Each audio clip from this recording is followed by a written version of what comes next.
Nous, les Indonésiens, on a un caractère qui est ouvert, souriant, tolérance, respect. C'est ça la base de notre culture qui nous fait d'être convivre ensemble avec tolérance. L'Indonésie se construit grâce à un accord, en fait, avec différents systèmes, différentes cultures, différentes ethniques. C'est pourquoi, en fait, République, le choix de notre fondateur de l'Indonésie, avec le 5 piliers qui est principal, comment on vit ensemble. 10h, 11h, l'islam au présent avec Philippe Robichon sur Beurre FM. Alors nous avons invité ce matin le professeur Warsito. Bonjour professeur Warsito. Bonjour Philippe, bonjour cher imam. Bonjour. Voilà, on dit professeur Warsito parce que vous avez un nom qui tient lieu de nom et de prénom à la fois. Exactement. C'est unique en fait, c'est avec un mot, c'est Warsito. Mais alors quand vous voyagez sur votre carte d'identité, j'imagine, ça vous pose jamais de problème pour passer les frontières, ça ? Non, ça va. Ouais. Je demande pour répéter 2 fois. Warsito, voilà. Ouais. Oui. Moi j'ai des amis indonésiens à qui ça posait des problèmes justement d'avoir des visas parce qu'ils avaient à la fois, ils avaient le 2 fois le même prénom. Oui. Et maintenant ça s'améliore parce que moi je dois utiliser le nom de mon père. D'accord. Oui, pour compléter, si on vous demande de remplir un papier. C'est très présent chez l'ensemble des Indonésiens ou non ? Oui, surtout en fait pour les je dis pas l'ancienne génération, mais surtout en fait, vous savez, notre premier président, il s'appelle Sukarno, c'est un mot unique. Deuxième également, Suharto, c'est un mot unique aussi. C'est pour cela en fait. Le vice-président avait un nom et un prénom par contre. Oui, c'est ça. Ouais. C'est ça. Mais le premier président n'avait pas Exactement. Exactement. C'est pourquoi je dis, c'est entre guillemets, parfois, pour l'ancienne génération, on utilise un seul mot. D'accord. Okay. Mais c'est unique, propre à lui-même. Ok.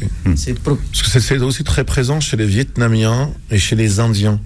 Pourquoi je dis ça ? Parce que nous, lorsqu'on fait des janazas, excusez-moi, encore une fois, on parle encore de funéraires, je sais. C'est ce qu'on Parce dit à que vous chaque fois. êtes dans votre activité de tous les jours. Tout à fait. Et donc, il est très fréquent chez les Vietnamiens, notamment ceux qui sont nés à Saigon et ceux qui sont nés au Vietnam dans les années 50-60. Il est très présent chez eux. En fait, il y a toujours SP. J'ai toujours vu SP. Je leur dis, mais c'est quoi ça, SP dans les prénoms ? Ils me disent, en fait, c'est sans prénom. SP égale sans prénom. Et donc, c'est souvent le nom. Et ils ont toujours un nom qui est des fois long. Et c'est uniquement ce nom-là qui fait office de nom et de prénom. Parce que des fois, des gens me disent, je m'appelle un tel. Alors, je m'appelle un tel. Dans la communauté, ils ont ce prénom-là. Mais sinon, dans les papiers, c'est encore un autre nom. Donc, c'est très présent chez les Indiens et chez les Vietnamiens. Mais je ne savais pas qu'en Indonésie, il y avait aussi ça. Oui, exactement. En fait, je me rappelais, c'était lorsque l'année 97, 98, lorsque j'étais étudiant ici en France. C'est exactement, mon prénom, c'est SP. D'accord, ok. Exactement, ici, on rajoute avec SP. Voilà. D'accord, parce que des fois en Syrie, moi, quand j'ai étudié dans les années 90, on avait beaucoup, machallah, d'élèves et d'étudiants brillants d'ailleurs, indonésiens. Et des fois, ils avaient plusieurs noms et prénoms. Exactement.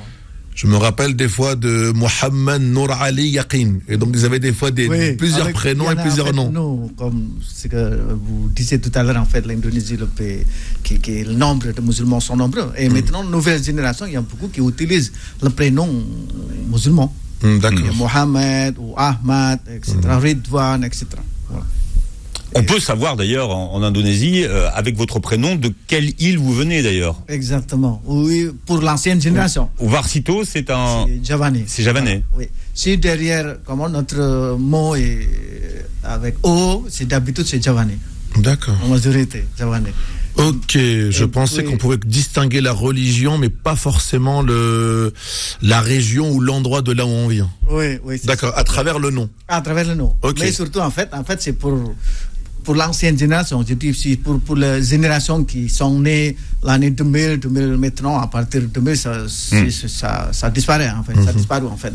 Comment initiation d'où on sait d'où vient de prénom, c'est difficile maintenant. D'accord. Mais c'était pour l'ancienne génération comme nous, c'est facile à savoir. Alors, le professeur Warsito est attaché culturel de l'ambassade d'Indonésie en France. C'est vos derniers jours, après 3 ans et demi. Donc, on voulait profiter de votre savoir encore quelques jours. Et on va essayer de comprendre ce matin qu'est-ce que ça représente de vivre dans le pays où il y a le plus de musulmans au monde et de savoir comment l'Indonésie est devenue ce premier pays musulman. Alors, aujourd'hui, ce jour de l'an, c'est un jour férié en Indonésie ? Non.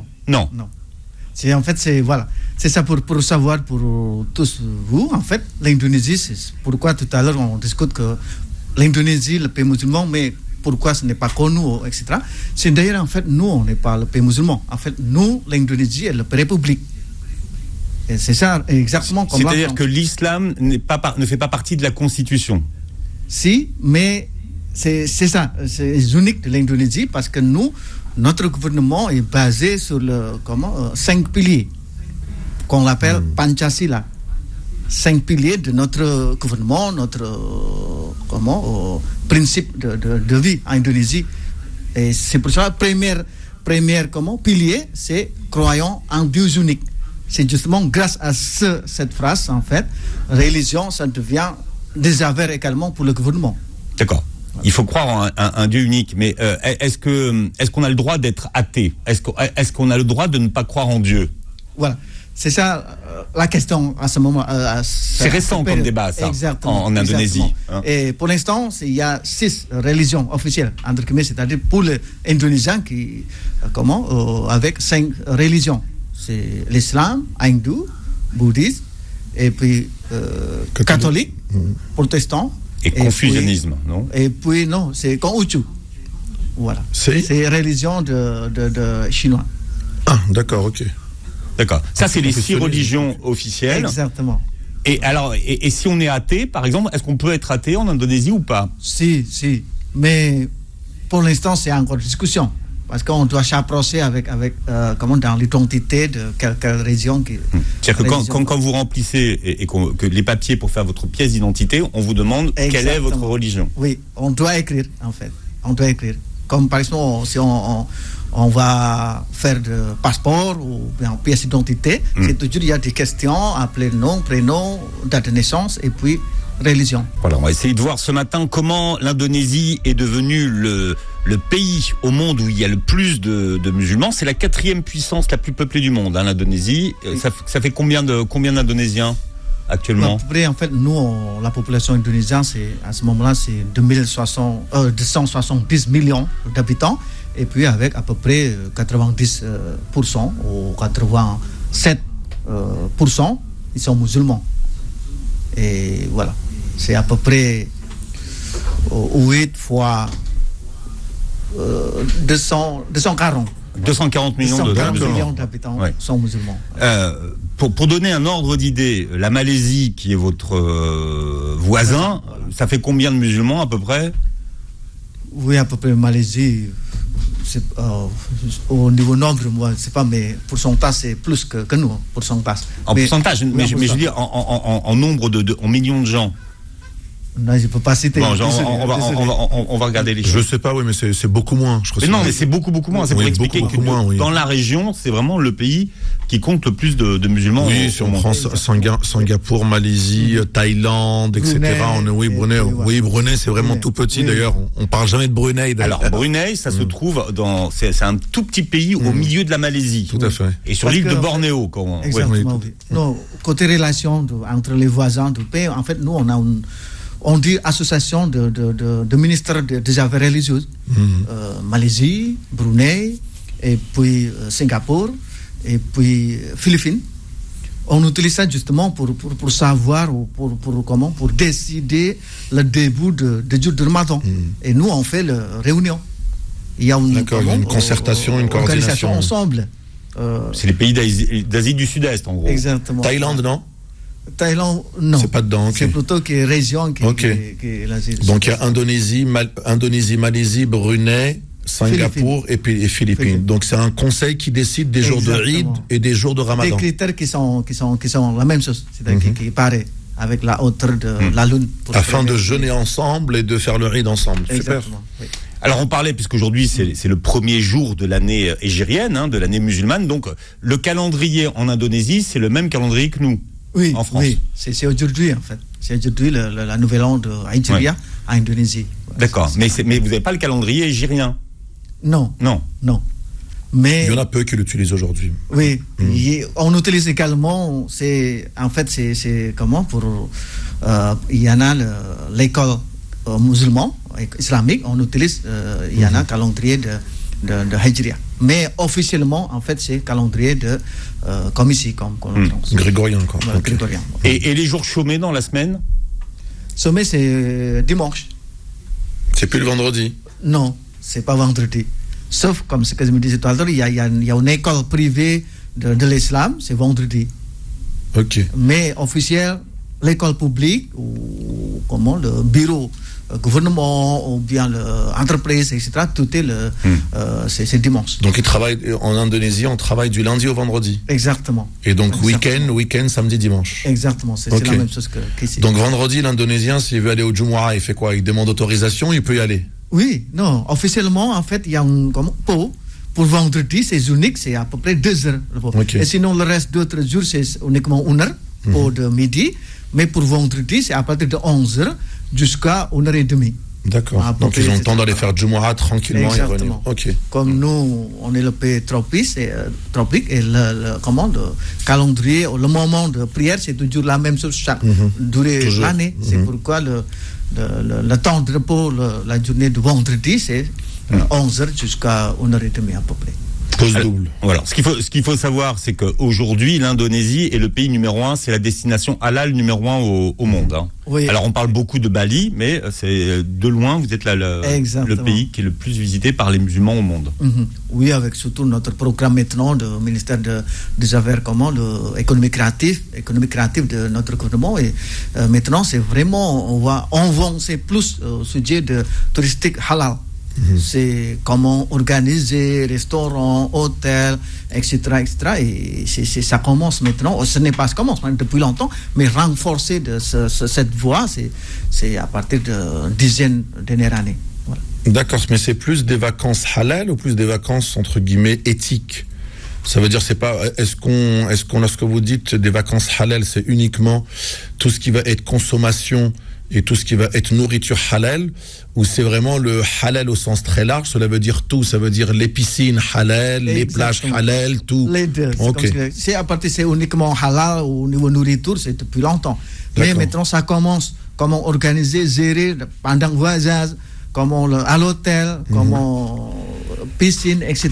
Ça commence. Pour que les familles, voilà, les femmes, les hommes puissent cohabiter et puissent chacun s'épanouir avec des activités, des loisirs, tout en étant dans un cadre halal. Oui. Mais il faut comprendre également, ce système, ce n'est pas uniquement inclusif, mais c'est-à-dire exclusif, mais inclusif, c'est-à-dire quelque chose qui est ouvert, quelque chose qui en tolérance. Ce n'est pas privé entre guillemets. Oui, c'est pas que pour eux. C'est inclusif, ça veut dire vous êtes dans une inclusion. On peut, même quelqu'un qui n'est pas musulman, qui n'est pas pratiquant, peut venir, être présent et consommer, rester, séjourner, pas de souci. Parce que j'ai peur de la définition, ça devient inclusive. Oui, ça veut dire c'est que pour eux et c'est tout, quoi. Voilà. En fait, c'est comme ça. Et on connaît ça et quelque chose qui est ouvert, tolérance, et la vie quotidienne, c'est comme ça. Comme tout à l'heure, imaginez que vendredi, il y a un pot spécial, ce n'est pas uniquement pour les musulmans. Il faut comprendre, c'est pour toute la communauté indonésienne. C'est quand même même pot, c'est-à-dire à partir de 11h jusqu'à 1h30. C'est bien, ça arrange tout le monde. Voilà. Une pause double. Exactement. Voilà. C'est d'ailleurs comme le jour férié, par exemple.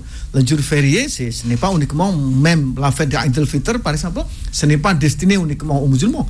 Mais toutes les communautés indonésiennes, tout le peuple indonésien, population indonésienne, tout est férié. Et également, lorsqu'il y a le jour férié de Noël, et tout est férié. Voilà, c'est ça, l'unique système. En fait, quand il y a un jour férié pour une communauté, l'ensemble des Indonésiens en bénéficient, c'est ça que ça veut dire? Exactement. Peut-être on va imaginer, alors, Indonésie, vous avez beaucoup de temps, de jours fériés. Mais en fait, non. On calcule, en fait, c'est le même jour férié parce que nous, on n'a pas férié lorsque l'été, férié lorsque l'hiver. Nous, on n'a pas ça. C'est ça. Le jour férié, c'est plutôt le jour férié de la fête religieuse de population indonésienne. J'ai peut-être une question, si vous le permettez, Philippe. L'Indonésie est réputée depuis de nombreuses années comme étant un pays, j'aime pas trop dire tolérant, mais un pays vraiment où règne le respect mutuel entre les communautés, entre les composantes même indonésiennes. C'est plus le peuple, l'éducation du peuple qui est faite telle que, et donc on arrive à vivre ensemble et à se respecter mutuellement, etc. Ou bien c'est aussi des politiques gouvernementales qui ont fait que les populations aujourd'hui arrivent à cohabiter aisément. Et on entend ce pays-là, même si on entend peu de choses d'ici. Est-ce que c'est dû, peut-être que c'est un peu des pays asiatiques ou anglophones, on n'entend pas tellement parler et beaucoup parler de l'Indonésie, de la Malaisie, de Brunei, des Philippines, etc. Est-ce que c'est vraiment dû à l'éducation de la population, où il y a aussi des politiques qui sont mises en place afin que les communautés puissent cohabiter et vivre ensemble et faire société? Merci. En fait, ces questions, c'est en fait, lié. Le premier, en fait, comme vous savez, en fait, l'islam arrive à Indonésie, c'est longtemps avant notre gouvernement se construit, c'est-à-dire indépendant ou bien l'indépendance de l'Indonésie.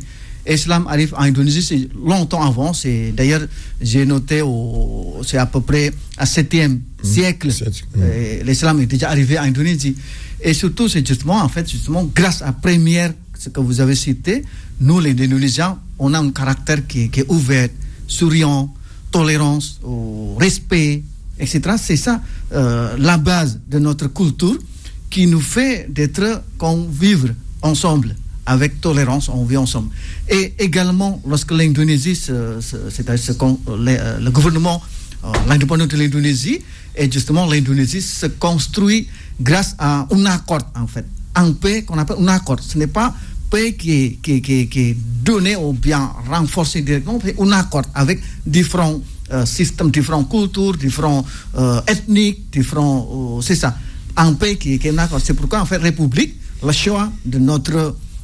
fondateur de Indonésie, avec le 5 piliers qui est principal, comment on vit ensemble, avec le premier pilier. Alors on a vu le premier pilier, c'est donc croire en Dieu, un Dieu unique. Et quelle que soit la religion. Oui. C'est pourquoi, comme tout à l'heure, parfois c'est difficile à expliquer s'il y a Indonésiens qui n'ont pas la religion, parce qu'en fait c'est en croyant en Dieu unique, c'est ça la raison. Et puis également, deuxième point, c'est grâce justement comment le gouvernement également gère la vie quotidienne entre les religions, entre les communautés, avec le système, par exemple, éducation, ou bien les critères, comment vivre, comment construire une mosquée, comment construire une église, etc. Il y a un règlement officiel du gouvernement. Ça, c'est deuxième pilier. Important, voilà. Oui. C'est pourquoi on pouvait maintenant, on vit ensemble avec des différentes religions, différentes cultures, etc. Et c'est grâce à ces deux points principes de nous aujourd'hui. Est-ce qu'il y a des mariages interreligieux? Est-ce qu'on assiste, par exemple, alors il y a beaucoup de protestants, est-ce qu'on voit des protestants se marier avec des musulmans ou pas possible? C'est très bien, c'est une bonne question en fait, Philippe. Surtout dans l'île où vous venez, puisque vous venez de Sumatra, il y a beaucoup de protestants à Sumatra. Exactement. Ouais. Mais ça devient commun. Quelque chose qui maintenant, ça devient ouvert. Il y a des nouvelles générations qui se marient avec différentes religions. Ça, c'est tout à fait normal. Mais dans notre gouvernement, justement, à ce moment-là, gère cette situation. Il y a un mariage qui est officiel, géré par l'Office des affaires religieuses, c'est également officiel, c'est si le mariage, la même religion, quelle que soit, musulmane avec musulman, ou bien chrétienne avec chrétien. Ça, c'est à cette voie. Et il y a deuxième office, c'est office état civil. C'est ça le mariage, qu'on ne peut pas réaliser avec le religieux tout à l'heure. Il y a un mariage pour la communauté ou génération avec différentes religions. C'est pas extra religieux en fait. Voilà, c'est extra religieux, c'est ça. Ça commence bien. Il y a d'autres solutions, c'est ça. Notre boulot. Mais le mariage religieux, c'est le mariage reconnu, c'est ça? Exactement, c'est officiel parce que nous, il y a un ministère des affaires religieuses et parmi directeur, il y a un directeur qui la vie quotidienne des communautés et quelle que soit la religion. Et c'est pourquoi chez nous, il y a un directeur, c'est-à-dire sous le ministère, il y a 5 ou 6 directeurs qui s'occupent les musulmans, également qui s'occupent de l'Inde, chrétiens, protestants, etc. Et tout est organisé par les affaires religieuses. Même à l'école d'ailleurs. Si, comme peut-être la dernière fois, j'ai déjà également expliqué, en fait, si dans une classe dans une école, il y a un étudiant qui est chrétien, et l'école doit également donner un professeur ou enseignant de chrétien. Et quel que soit le nombre, même un seul, dans une grande école, obligé d'avoir un enseignant de cette religion. Alors, est-ce que les Indonésiens parlent beaucoup arabe? Là, malheureusement, on parle pas l'arabe, mais on comprend, on lit bien le Coran, et puis on connaît la traduction. Mais l'arabe vraiment littéraire, l'arabe de Coran, l'arabe de hadith, ce n'est pas l'arabe parlant. Ça commence également surtout avec le nombre de populations de musulmans qui sont énormes. Et il y a beaucoup d'écoles de coraniques qui commencent, mais ce n'est pas unique, ce n'est pas exclusif, mais inclusif, et c'est-à-dire il y a ouvert. Il y a beaucoup d'écoles qui proposent deuxième langue, après anglaise, c'est arabe. Et ça devient commun. Même à l'école publique également, il y a la proposition de la langue arabe. Il y a beaucoup on retrouve des mots arabes dans la langue indonésienne. Voilà, merci de me rappeler ça. Comme le nom de jour en Indonésie, c'est lundi, c'est Senin. Senin. En fait, c'est Esnen. Et puis, comme Jum'ah, chez nous, c'est vendredi, c'est Jum'ah. Samedi, c'est Sabt en Indonésie. C'est exactement, il y a beaucoup de mots arabes qui sont adoptés en la langue indonésienne. Voilà, qu'on retrouve, exactement. Comme on retrouve un peu des mots néerlandais, des mots, voilà. Exactement. C'est la tchouchouka, comme on dit, chez nous. Voilà, et nous profitons de la présence du professeur Warsito aujourd'hui, qui quitte ses fonctions d'attaché culturel de l'ambassade d'Indonésie en France. On profite encore quelques jours de ses connaissances pour visiter et pour mieux comprendre ce pays, le pays qui compte le plus de musulmans au monde. Vous disiez 240 millions tout à l'heure. Alors, ça a commencé quand, finalement? Ils sont arrivés quand, les musulmans en Indonésie? Ils sont arrivés par où? Oui, merci Philippe. D'ailleurs, en fait, juste à ce moment-là, je vais vous vraiment remercier Beurre FM, qui depuis 3 ans et demi ma mission ici, et toujours je suis avec vous pour présenter l'Indonésie. Ça, c'est vraiment un grand plaisir pour nous. Et revenons maintenant à la question de quand, en fait, l'islam rentre en Indonésie. C'est, comme tout à l'heure je disais, c'est à partir du 7e siècle. C'est vraiment l'histoire qui est plus longtemps qu'on croyait, en fait. C'est depuis l'année 48 Hijri. C'est, ou bien plus précisément, c'est 672 l'année de Grégorien. Et c'est pour ça, il arrive en fait à côté de nord de l'Indonésie, c'est l'île de Sumatra, c'est au bout. C'est pourquoi on dit maintenant c'est la porte de la Mecque, cette ville. Justement, Medan et puis avec Aceh. En fait, ce n'est pas encore comme Provence qui se sépare maintenant, mais c'était aux côtés de nord de l'île Sumatra, nord et l'ouest, qui est vraiment au bout de Sumatra, qu'on appelle une ville qu'on appelle Barus, en fait. Barus.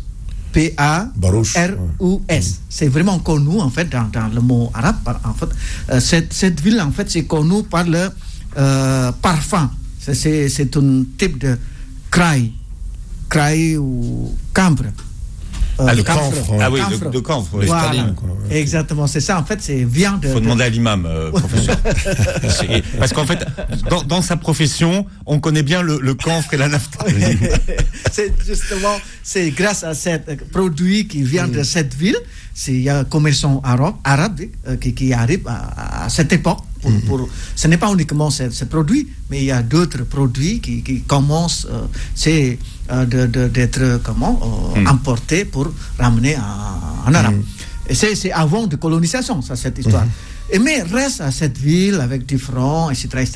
Et puis, deuxième période, c'est justement pendant colonisation. C'est ça qui est intéressant, en fait. Parce que c'était à cette époque... Alors, vous, ce que vous appelez la colonisation, vous avez été colonisé par qui, professeur Warsito? Par Pays-Bas. Hollandais, voilà. Hollandais. Et c'est pourquoi, en fait, à ce moment, à cette période... Qui ne sont pas musulmans, les Hollandais. Qui ne sont pas musulmans. Oui. C'est justement parce qu'ils sont arrivés en Indonésie, ils veulent dominer les ports commerçants. Et à cette époque, il y a déjà commerçants arabes. Et justement, grâce à cette situation, les commerçants arabes voient partir à d'autres petites villes. Oui, c'est un grand carrefour commercial. Exactement. Pardon. Ça se déplace et puis ça commence, et toujours comme ils sont musulmans, et une nouvelle ville se construit petit à petit avec l'arrivée de ce commerçant musulman. C'est ça l'histoire en fait. C'est justement grâce à Hollandais, c'est entre guillemets, à cette histoire, on dit grâce, parce que grandes portes qui sont déjà, il y a beaucoup de commerçants arabes, va être dominé par Hollandais. Lorsque vous dites les commerçants arabes, vous voulez surtout dire les commerçants musulmans. Oui, bien voilà. Sûr, parce qu'on sait que normalement l'Indonésie, quand vous parlez justement des Kanf Company, on entendait beaucoup que c'était les premiers arrivants en Inde, mais pas en tant que citoyens, mais en tant que commerçants, furent beaucoup les Iraniens, qui amenaient aussi des produits d'Iran, et qui troquaient avec les Indonésiens pour le camphre, etc., qui reprenaient pour le Proche-Orient, vu qu'il n'y en avait pas. C'est ça, et il y avait aussi les Indiens. Qui vient après, il y a beaucoup de commerçants qui viennent d'Inde.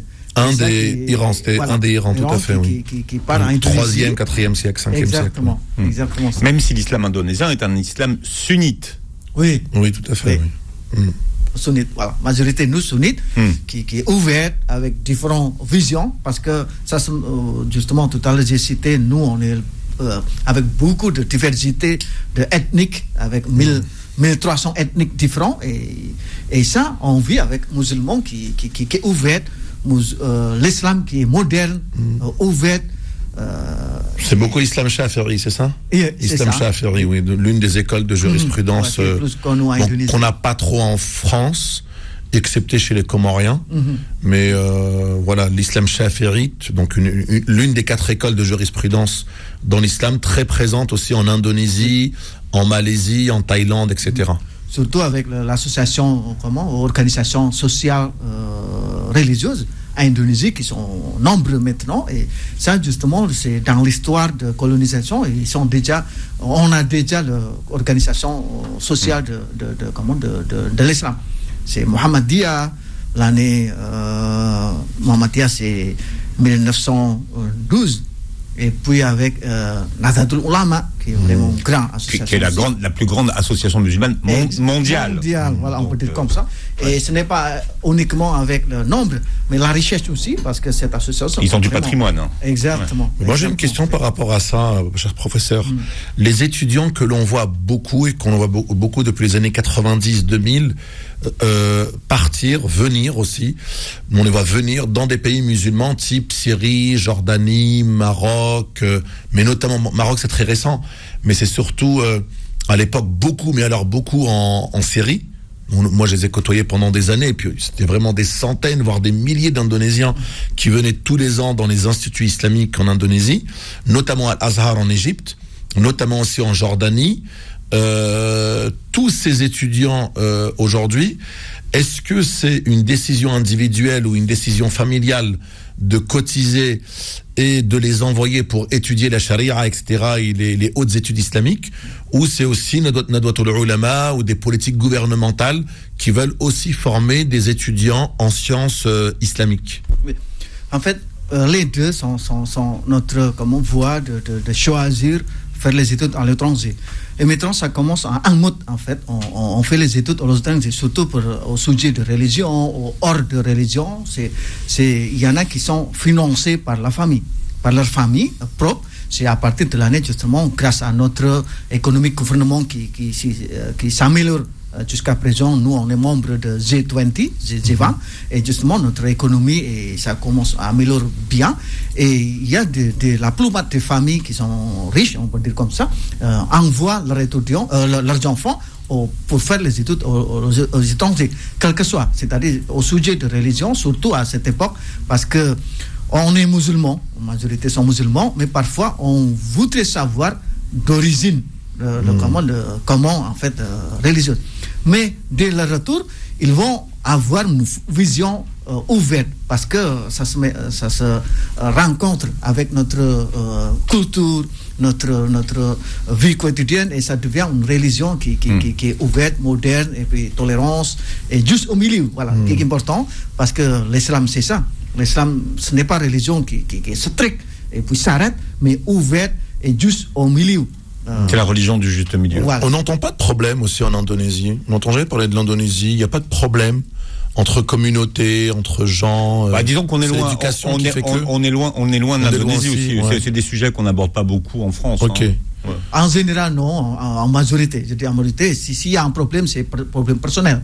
Ce n'est pas vraiment un problème religion. Parce que déjà, nous, on a un caractère qui est ouvert. Et puis, avec les religions qui sont organisées ou bien gérées par le gouvernement avec proportion de vraiment bien. Après, on n'a pas vraiment de pays où il y a franchement de mauvaises cohabitations entre religions. C'est très rare. Très rare. Excepté dans des pays où c'est pas un problème religieux, c'est plus un problème politique ou un problème de colonisation qui fait qu'il y a des tensions entre communautés. Mais c'est rarement, c'est rarement le... Très rare. Alors, c'est un point dont on parle souvent chez Youssef ensemble, hein, c'est l'école de la discipline des Indonésiens qui se préparent au Hajj. Tout à fait. Au C'est la question majeure. Magistrale. C'est combien d'années de préparation pour aller au Hajj, professeur? Non, on ne calcule pas l'année, mais en fait, c'est 6 mois à peu près. Et ça, vraiment officiel, géré par le gouvernement. C'est justement, c'est ça. 6 mois de préparation. C'est 6 mois, mais une semaine préparation, parfois. formation, quoi. Oui, formation. Et vraiment pratique. D'habitude, chaque région en Indonésie, on a un symbole de la Mecque. C'est-à-dire, Kaaba, en fait. Symbole de Kaaba, oui. Voilà. Pour pratiquer centre de formation de Hajj. C'est chaque région, on a ça. Et on pratique vraiment lorsque on est arrivé à la Mecque. C'est exactement ça. On pratique ça. Combien de temps il faut il faut se mettre sur une liste d'attente pour aller au pèlerinage ou Voilà, c'est malheureusement ça. On attend longtemps. Mais genre combien à peu près? À peu près 20 ans, maintenant. Ah oui, d'accord. Il faut s'inscrire tôt, alors. Donc, t'imagines, faut anticiper. C'est ça, malheureusement, c'est à cause du Covid. Et surtout, c'était à cette époque, comme la ville de Jakarta. C'était lorsqu'il n'y avait pas Covid, c'était déjà 15 ans. Okay. Et maintenant, ça devient en plus. Parce que vous inscrivez quand vos enfants? À la naissance? Oui, d'habitude, c'est comme ça. Pour la famille qui sont riches, c'est déjà inscrire pour les enfants. Donc on s'inscrit très tôt. Voilà, dès qu'ils sont petits, on commence à les inscrire en liste d'attente. Et ça, c'est notre problème maintenant. Mais c'est vrai, vous faites bien de le souligner, cher Philippe. Les Indonésiens, les Malaisiens, même les pays dont le professeur a cité, Thaïlande, etc., sont vraiment des modèles.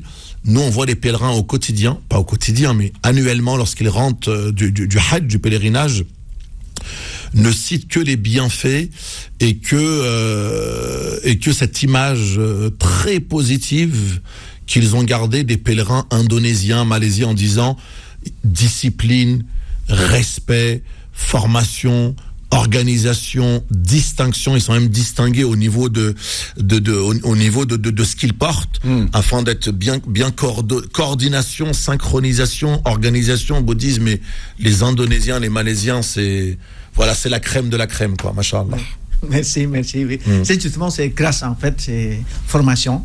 Et nous, on comprend bien que pour les gens qui partent à l'Indonésien, qui partent à la Mecque, d'habitude, c'est la qualité de vie, c'est riche. C'est parce qu'il faut moyen. Ils vont rester. C'est ça, il y a plusieurs niveaux de pèlerinage qui est organisé. C'est-à-dire, il y en a qui sont rapides, c'est 2 semaines. C'est uniquement la semaine de Hajj. Et puis, il y en a le normal. On dit normal parce qu'en fait, qui sont vraiment organisés par le gouvernement, c'est 40 jours. Énorme. C'est à peu près 7 jours ou bien 6 jours à Médine et puis le reste à la Mecque. Super. Et c'est pourquoi il y en a un mois de vacances. Un mois et plus les taxes. Et surtout, c'est ça, comment le gouvernement gère ça bien, parce qu'en fait, il y a le congé qui est autorisé par le gouvernement. Pour ceux qui sont musulmans, ils peuvent demander au gouvernement pour avoir congé pour Hajj. C'est officiel, on peut demander ça. Et c'est pourquoi, comment le gouvernement vraiment gère la vie quotidienne de notre religion, c'est vraiment bien organisé. Alors, on parlait de cette fusion parfois, mais vous verriez les mosquées indonésiennes, ça c'est qu'il y a une école architecturale de la mosquée indonésienne, régionale même. Oui, il y a un typique Regardez peut-être si vous êtes sur Internet, regardez, googlez la mosquée de Padang, par exemple, qui est peut-être aujourd'hui la mosquée la plus emblématique dans ce qu'on fait architecturalement. Typique, voilà, typique. C'est vraiment lié avec, justement, tout à l'heure, on vit avec les cultures. Chaque région, parfois, une typique, comment le type d'architecte de bâtiment officiel. C'est-à-dire soit bâtiment de gouvernement, c'est-à-dire le bureau de gouvernemental, ou bien la mosquée, les mosquées, vraiment avec le différents modèles qui est lié avec la région, la culture. Voilà, la culture. Ça donne envie. Ça donne envie. Faut vous inscrire il y a 20 ans. Il y a 20 ans d'attendre, cher. Ah, ça donne envie, surtout que l'Indonésie, pour ceux qui nous écoutent, vient de réouvrir. Ça a été très compliqué d'y aller, mais maintenant, il y a plus de quarantaine pour l'instant à Jakarta. Au jour où on parle, il y a plus de quarantaine. Oui. Donc voilà, vous pouvez y aller. Il n'y a même pas besoin d'un test PCR. Non. Au jour d'aujourd'hui. Enfin, ça peut changer, mais en tout cas, il n'y a pas besoin. Donc il suffit, vous prenez votre visa à l'arrivée. Exactement. Ça coûte 30 euros. Oui, à peu près. 30 euros pour le visa. visa. C'est assez simple d'y aller, quoi. Pour un mois, oui, c'est simple. Oui. En plus, vacances halal. Oui. Si vous avez un peu de sous sur votre code de vie, vous pouvez y aller, oui. Parce que les billets d'avion ont augmenté. Oui, surtout à ce moment-là. C'est vraiment 2-3 fois, parce que la saison qui est vacances scolaires et vacances. On le voit pas partout. Pour le Maghreb, c'est pas simple. Maghreb, Afrique actuellement, Afrique subsaharienne. Les billets ont doublé, ont triplé. Nous, on a beaucoup d'amis comoriens et autres qui veulent partir. Pas évident, mais bon, c'est comme ça. Professeur Warsito, Eibou Warsito qui est là, c'est la Jalan. Merci. Bon voyage. Merci beaucoup. C'est un plaisir d'avoir été avec vous pendant toutes ces années, d'avoir partagé toutes ces histoires. Merci. Et je vous attends tous en Indonésie. Oui, tous les auditeurs, on va donner votre 06. Et en plus, on a oublié une chose, Philippe, on y mange bien surtout. Oh là. Oui. Non, ça c'est un autre sujet, ça. Manuel Mariani qui nous écoute. Bonnes vacances, Chir, vous aussi. Bonnes vacances à tous. Partez, vous attendez vos papiers, vous. Ah, tout à fait, ils arrivent. Ça c'est un autre sujet. J'espère. Merci et passez un très bon week-end sur Beurre FM.